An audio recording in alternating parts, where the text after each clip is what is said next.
now I'm really excited about our next piece. Yes, welcome new directors. I'm really excited to work with each of you. Really excited about Dr. Jen Hammer coming and speaking with us. I don't even know where to start. There's so much I want to say about this. So I'll say, I first met Jen through a paper that she wrote for PLAO, which is Prior Learning Inside Out. And she wrote an article from her PhD, and it was in 2016. And I probably read it about 2-3 years ago. And, you know, those of us in the PLAR world, we read a lot, or I do.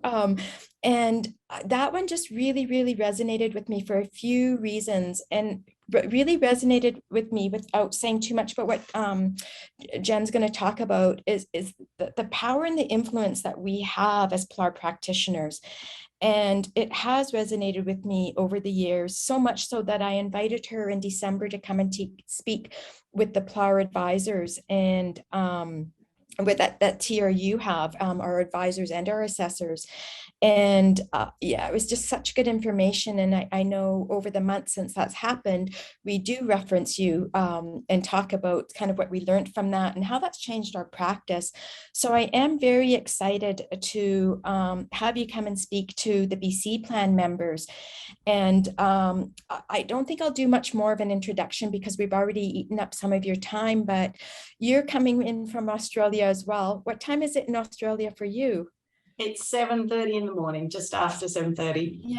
Yeah. So thank you so much.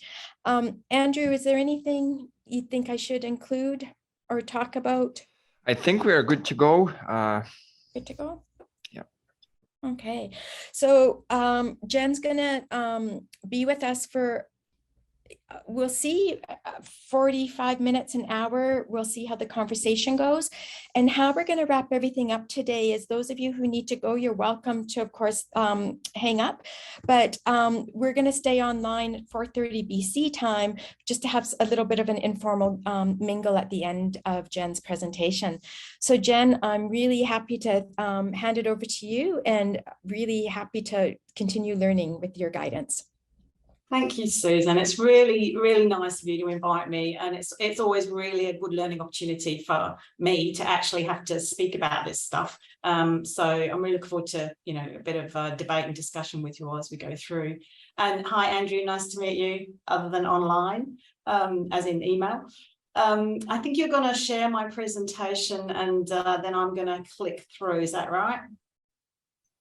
Yes, we can definitely make it work. Great. I'd say let's get going then. So I'm going to talk to you about my research and some of the key things that we found useful here where I work, from what the candidates and the assessors told me in the research. But first of all, I just want to acknowledge that I'm here on Kaurna land, which is the, thank you, the land of the Kaurna people, the Indigenous nation on the Adelaide Plains, and I'd like to show my respect and thank them for their custodianship of this land for over 60,000 years. The other thing I'd like to do is acknowledge the custodians of the Indigenous nations of British Columbia, who are in the country where you're sitting and working today. Right, I just got to work out how to click on. Can you, aha, you're doing it. Okay. Great. So this is obviously a map of Australia. I just wanted to show you, I'm down the bottom here in Adelaide. If any of you have been to Australia and know anything about some of our cities here, Sydney's over here on the East Coast, for people who know about that.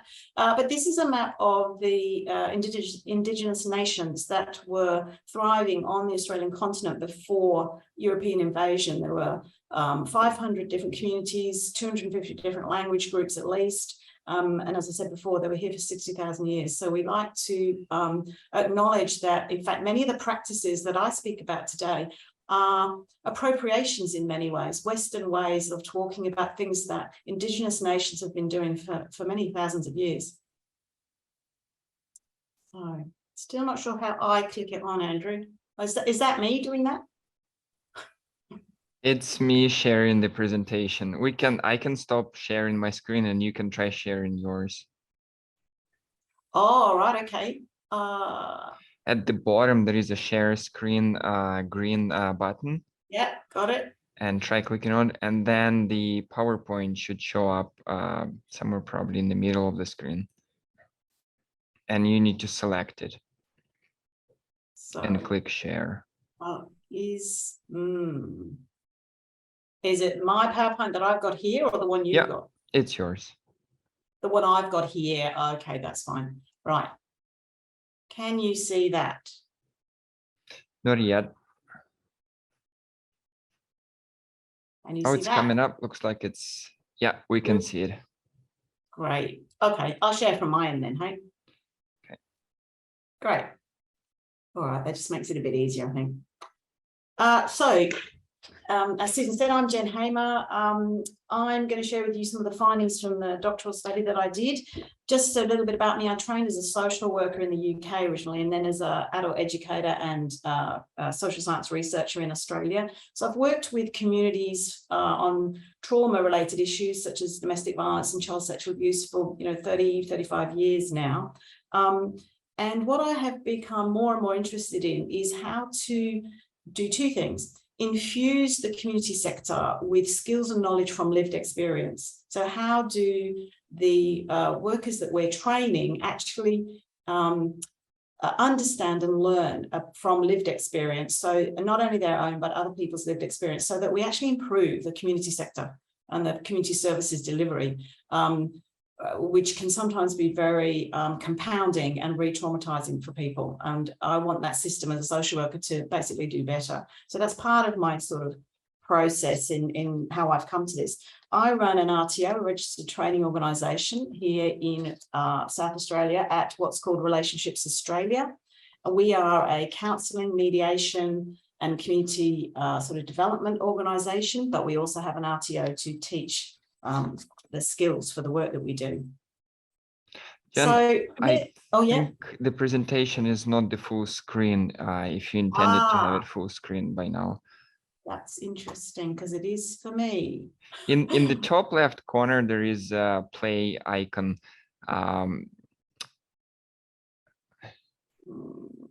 Complicated. Right next to where the save is, it's the very, very top left. I wonder whether we should go back to you doing it. Okay. I'm going to get you to do it. Totally. Save time.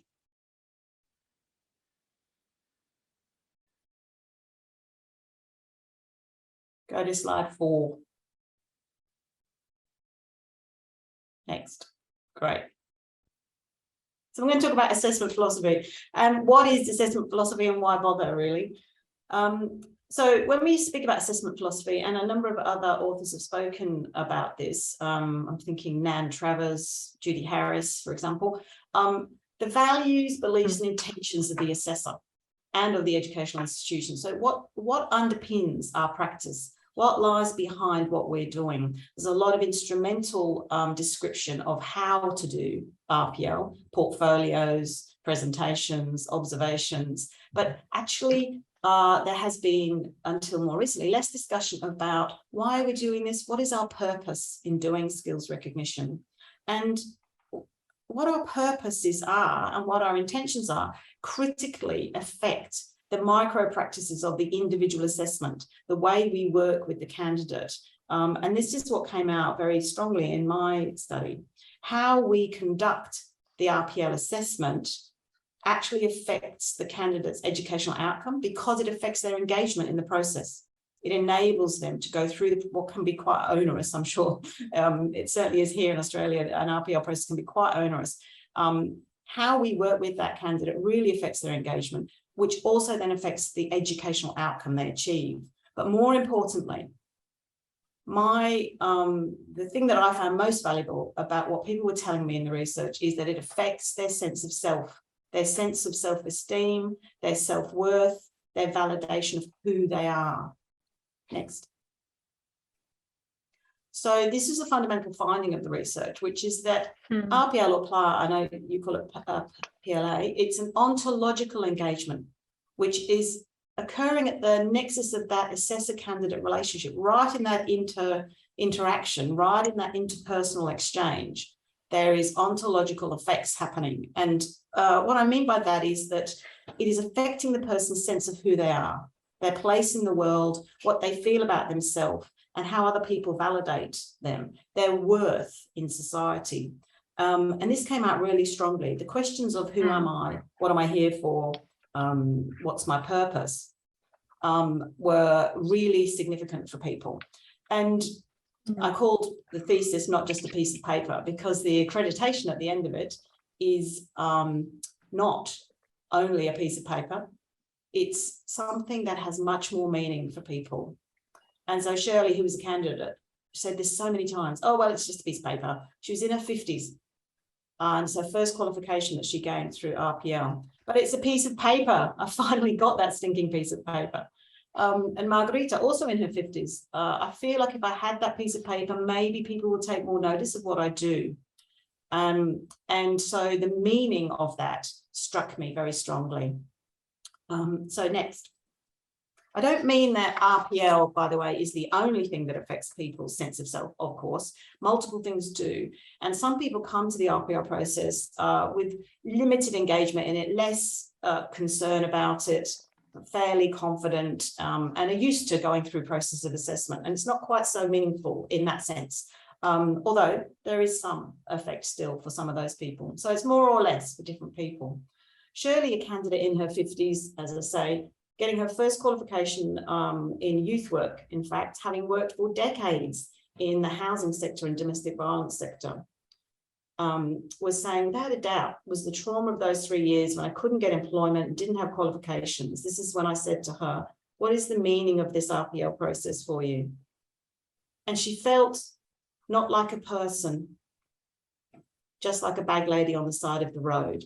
And this is her starting point, that without that piece of paper, she felt not like a person. Next. And her supervisor actually said it was demonstrating to her daughter that she was a worthwhile community member. So again, these are the reflections of people. These are quite big ontological effects. Another person. Next. Margarita said, this is an opportunity to make amends. I think it would rid a lot of conflict within myself. I lack self-confidence. And what Margarita was meaning when she said make amends was she was trying to respond to her family's disappointment that she hadn't achieved going to university when she had potential to go to university. This is despite a long career in the military, successful career in the military. She was still reflecting that she was a disappointment to her family, and she wanted that piece of paper in order to actually make amends to important people in her life. Supervisor, Margarita's supervisor, actually spoke about the experience of RPL. If she could write a story about her life, this would stand out as one of 3 highlights. She's jumped mountains. The recognition process is very important. It's life-changing. And next. These are big statements to be making about RPL. When we think we're going to an assessment for, these are certificate 3s. Margarita was getting a certificate. No, sorry, she was getting a diploma, but Shirley was getting a certificate 3, which is a very low level qualification. To think that these things are life-changing is quite, it's important to me. It makes me take a breath and think about what I'm doing. Her supervisor also said, sorry, could you go back to that other one? She didn't know that she knew it. This is the process that we are taking people through when we're assessing. She didn't know she knew it. She was struggling with trying to show she knew it. And in doing that, it became visible to others and herself what she could do. So during the process of how we engage with people, we're actually constructing these new sense of identity and people's understanding of their own capacities in that process. So they're not coming to us ready-made with, I know I can do this and here's the evidence. Even though I think that's the way we construct the processes. And the next one. Again, this is just more evidence of that, what I call the ontological substance of RPL. I'm doing it to feel like I've got a place in society, to prove that I'm not stupid, and more. When after the event, she was going, and this is many, many months, it took more than a year for Julie to get her qualification through skills recognition. because she struggled with the process and the fear of assessment. I'm sure many of you work with people who really struggle with fronting up to the assessment. So recognition of prior learning was a great way to recognize in myself that I have a professional identity. And now she was reflecting that she didn't have so much self-doubt and felt like an equal player with others. And these are big shifts in people's sense of their professional and personal identity. A couple of others. Her assessor was saying it's helped her step into another side of herself. And ultimately, Julie found it to be a healing process. Which again is like not what you think you're doing with RPL necessarily. I don't, you know, it's not just an educational process. There is much more involved in that exchange. And my call to our own assessors here is to think carefully about how you wield that power in that interaction and consider what you're constructing in that assessment exchange. So overall, next slide, the research found three things, actually. Assessment philosophy, our intentions, our purposes, which I'll talk in a little bit more detail about in a minute, but it actually was one of three things that affected the candidates' engagement in the process and their sense of identity and shift in that during the process. One was personal motivations. So something about how they'd come to be doing this RPL, what was their learning career? What had they succeeded or not succeeded in their educational background before? What do their family think about qualifications? And what is their sense of epistemology, their belief in how people get skills? And some people in the cohort thought that, of course you get skills through life experience, classroom learning is nothing. And other people really didn't believe that was learning. Life experience is not learning. Real learning is what you do in the classroom. So these different attitudes really affected the way they engaged in the and personally chose to go through RPL, why they were doing it. The climate for RPL was very much to do with who is around them and what are they thinking to hold them to account for keeping on with the RPL or for supporting them with succeeding and going through the RPL. And for some people, they were, it was non-voluntary. The organisation had said to them, you have to get this qualification or you can't keep your job. Whereas for other people, there were supervisors in the workplace who absolutely believed in these people's skills and abilities. And they, wanted them to succeed in getting the piece of paper. And then the third thing is assessment philosophy. And this is the thing, obviously, we're talking about today. But those three things worked together. The different configuration of the three things held the RPL experience for many of these candidates. And these were disadvantaged learners, people who had not succeeded in formal education. It hadn't worked for them, had not been the process that had been effective for them to actually demonstrate or learn skills. And so it was a long, long time it took people to go through the RPL assessment process with a lot of support.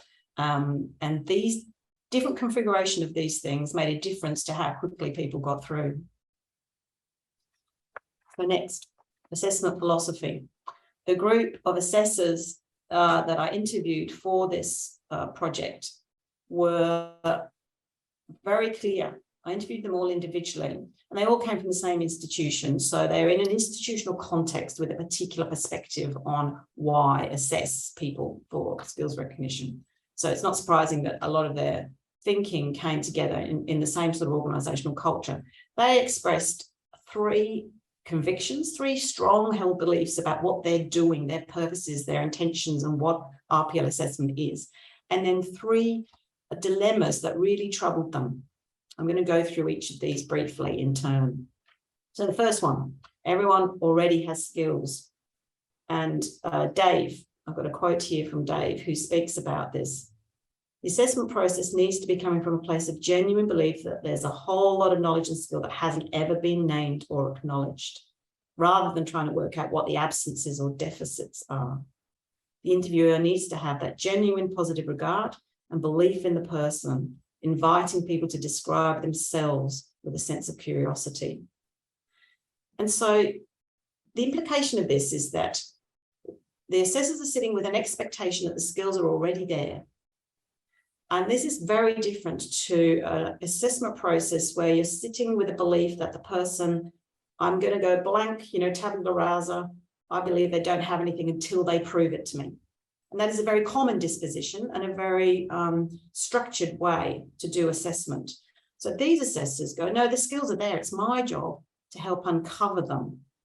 And it's a strengths-based approach, which assumes that the person's going to succeed. It also, as in Dave's description, allows the assessor to consider the whole person. We start with a conversation about the whole person, about their life experience, their work experience, and gradually work back towards the specific assessment criteria that we're trying to uncover. And so it's fundamental to think about this. Where are we coming from when we do assessment? At which disposition are we holding before we meet with a person? And the next one goes along with it. RPL assessment is a relationship. So this group of assessors are vitally engaged in building a connection with the person who is coming to be assessed and demonstrating that they're in a partnership with them to uncover this evidence, rather than, again, sitting back and waiting to tick off what they give their evidence of. And that's seeing the person, seeing the whole person, addressing this ontological substance in some ways, being able to actually learn about the person, have them describe in their own terms what they know and how they know it, rather than just in the terms of the academy. So first of all, strengths-based approach, coming with the idea that the skills are there already and it's my job to uncover them. Some of the assessors said to me, well, really, if the person doesn't achieve competency, it's kind of my fault that there's something I haven't done yet to work through with them where those skills are. Now, there has to come a point where you stop doing that, of course, and you go, no, actually the skills aren't there. But the general disposition that goes, actually, it's for me to do the work, not for the candidate to do all that work to find the evidence. We need to do it together. And that's in a relationship. I'm going to sit alongside you and work with you to find whether this evidence is around in your life. And then the third one, RPL engages discursively with identity. So in that relationship, in that engagement, to richly mine the person's experience in life and work, and demonstrate to them that I have a care, I bother to work with you on this. We are also then trying to find the right language to describe what you're doing, how well you're doing it, who you are professionally. So Elizabeth says it's about discursive resources. Your ability, the candidate has to have an ability to talk about the work and articulate those skills. And often RPL candidates don't. They've not been schooled in the credentials of the academy. And so speaking their skills and evidence is a really big challenge. It's not that they don't have the skills, they don't know how to put it into the competency languages. And Dave, also there's a quote here next from Dave, who says, you're helping build that story. Now, this group of assessors comes from a narrative therapy background as well.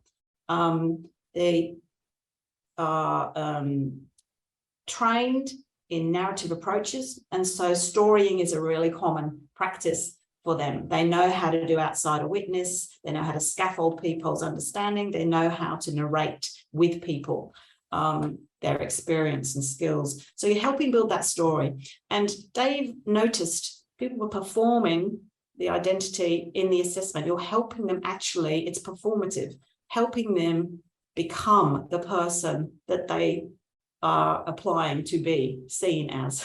That makes sense. When you're providing that scaffold, people go beyond what they've realized they know. This harks back to Margarita's assessor, who was explaining that process to us, where she didn't know what she knew. She struggled to describe what she knew, but in describing it with help from the assessor, she became aware of how skilled she actually was. And that is a very significant thing. And I say to you, I'll give you an example myself. I was assessing a young man who was part of this cohort called Jack, who's an Indigenous young man doing youth work, getting a youth work qualification while being a youth worker in a remote community, a remote Aboriginal community. And one of the things I had to ask him about was a competency unit called Respond to Young People in Crisis. So I said to him, tell me about a crisis situation you've dealt with, and of course his first response to that is, I have no idea. I don't think we've got any. I can't think of any. So I then step sideways from that and I go, well, just tell me what happened. Anything unusual happened in the last month at the youth shed? So then he says to me, yeah, well, Johnny came round last week. There was about, all the kids were in the youth shed, and Johnny came round with an axe and he was looking for Vanessa and her boyfriend, and he wanted to harm them. And that hadn't occurred to him, particularly as a crisis. A lot of families have a lot of conflict on some of these communities, and he was not understanding what I was asking him in terms of youth work. But he then described to me how he tended to safety as a priority. He helped Johnny to self-regulate. He reported to the police. He gained support. He followed up with a referral, and he reported to his senior about it. And only in the description of that and spending time with him was he able to articulate it. And then I could say to him, that's responding to someone in a crisis. Tick, you've got the competency. So those are it's the sort of, I think it's an amazing example of a really skilled young person, actually. Okay, so the dilemmas, I'll just move quickly to the dilemmas. These assessors were very concerned about, if we are sitting with individuals, this thing about objectivity really worries people. It really worries assessors, but it's not fair. If I ask different questions of a different candidate, or if I go and visit them, whereas I don't visit the other one and watch them work, if I tailor what I'm doing, then isn't that unfair? Isn't it not fair to the other candidates who I don't do that to? And we've had lots of debate about this, and this dilemma never goes away. And the debate that we have had, one of the more senior assessors was said, well, you're kidding yourself if you think we're objective anyway. There are some anchors for consistency, no doubt. But every person, every assessor is getting a picture of competency, not the only picture of competency. And therefore, you have to know that that's what you're doing. You're getting a picture of competency, and you'll probably be missing things when you get your picture of the person's competency. And so that's why we need moderation and checking and debate and more exploration and helping people describe things in different ways. You need diversity, especially if the person you're assessing is completely not of the same culture as you or of the same experiences as you. You are going to miss things, and that is poor assessment. And if you think it's objective, then this assessor says you're kidding yourself.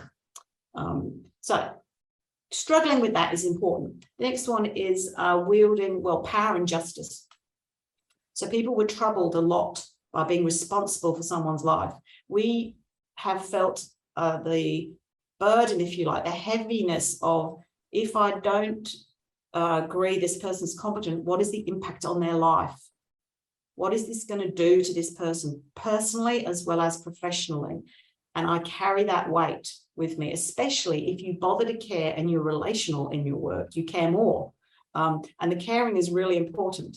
People are more engaged if they feel you get them, if they feel you understand a little bit about them and bother.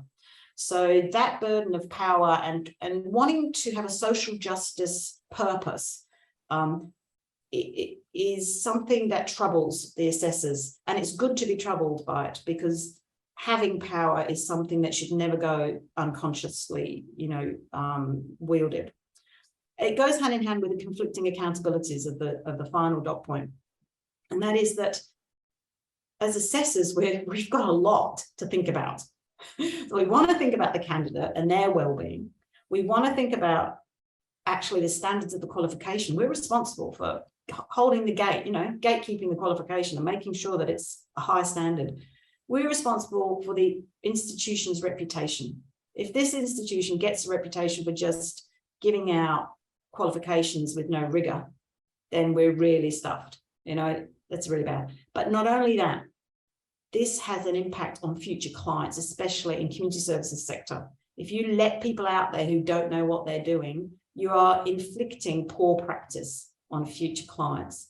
And so the assessors sit with these dilemmas. alongside their intentions to work really hard for the candidate and get them through.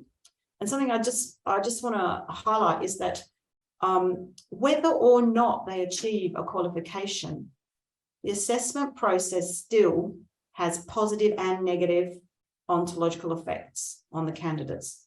So a candidate called Lily, for example, very experienced one, much more professionally qualified than many of the others in the cohort. And she was needing a particular qualification that she didn't have. She had other ones, but not this one that she needed for her job. And so she was going through this assessment process. She got it because she had a lot of experience. She probably went more quickly through the process than anyone else because she knew how to manage the language, deal with the academy. However, she came out of it saying, it's not a good feeling. I don't feel like anything in my life has been valued. She got the qualification, but she felt diminished in the process. And so here's a confident professional woman. She actually left the organization she was in because she was, just deeply felt undermined by the process of skills recognition. And I think it's quite salutary to remember that. Even though she got the educational outcome, she was affected in terms of her sense of self and people valuing her or not valuing her, which just says more and more to me about how we engage with people becomes more important. So 2 last quick slides. I guess what I'm trying to say is that assessment is, not just assessing skills and knowledge, it is also significantly engaging with personal worth and social value. And so to a lesser or greater extent, different people, it will affect differently. But let's just be aware of it. Let's just be aware of that's the engagement we're in.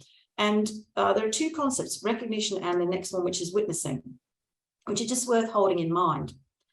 So it depends how you define these words, really, but they are in the philosophical literature if you wanted to mine that kind of literature. So recognition can be very much seen as I'm in the power to judge you. I can recognize you.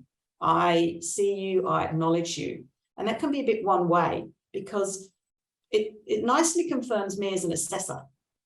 Like, oh yeah, I've got the power.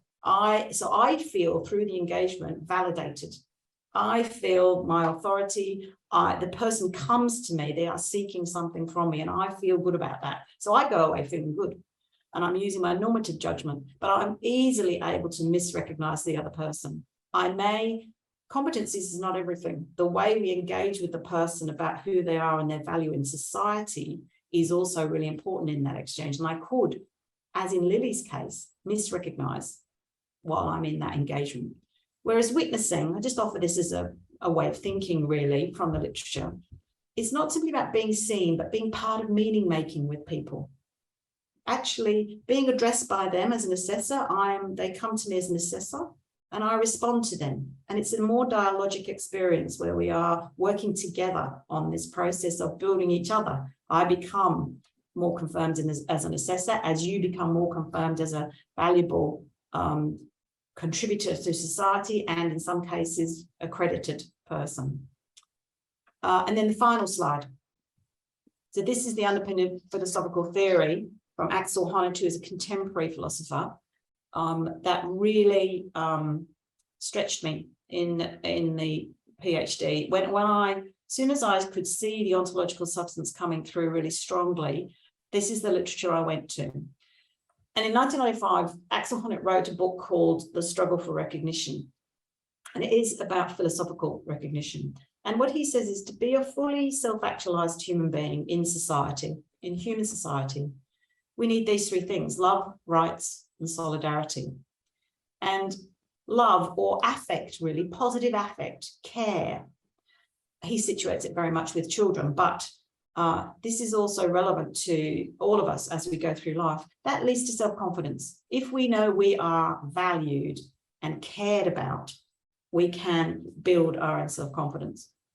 If we are a being that has rights and can enact those rights in society, that is the way that we develop agency and self-respect. I have the right to apply for skills recognition. I can go through that process. I don't necessarily have the right to succeed, but I have the right to be part of that process and be validated in that process. And I must be able to exercise that right. And solidarity. So am I recognised for my contribution to the collective? Well, if I have that, then I can gain a sense of social worth. And so these are the big things that we're actually touching lightly on in an assessment process, and not to terrify the life out of all of us that that we're going to cause harm. I want us collectively as assessors to just be conscious of this and to work with it rather than pretend it's not there and go through an instrumental so-called objective process that actually ends up in some ways demoralizing people and also not achieving good practice in the community sector. Thank you.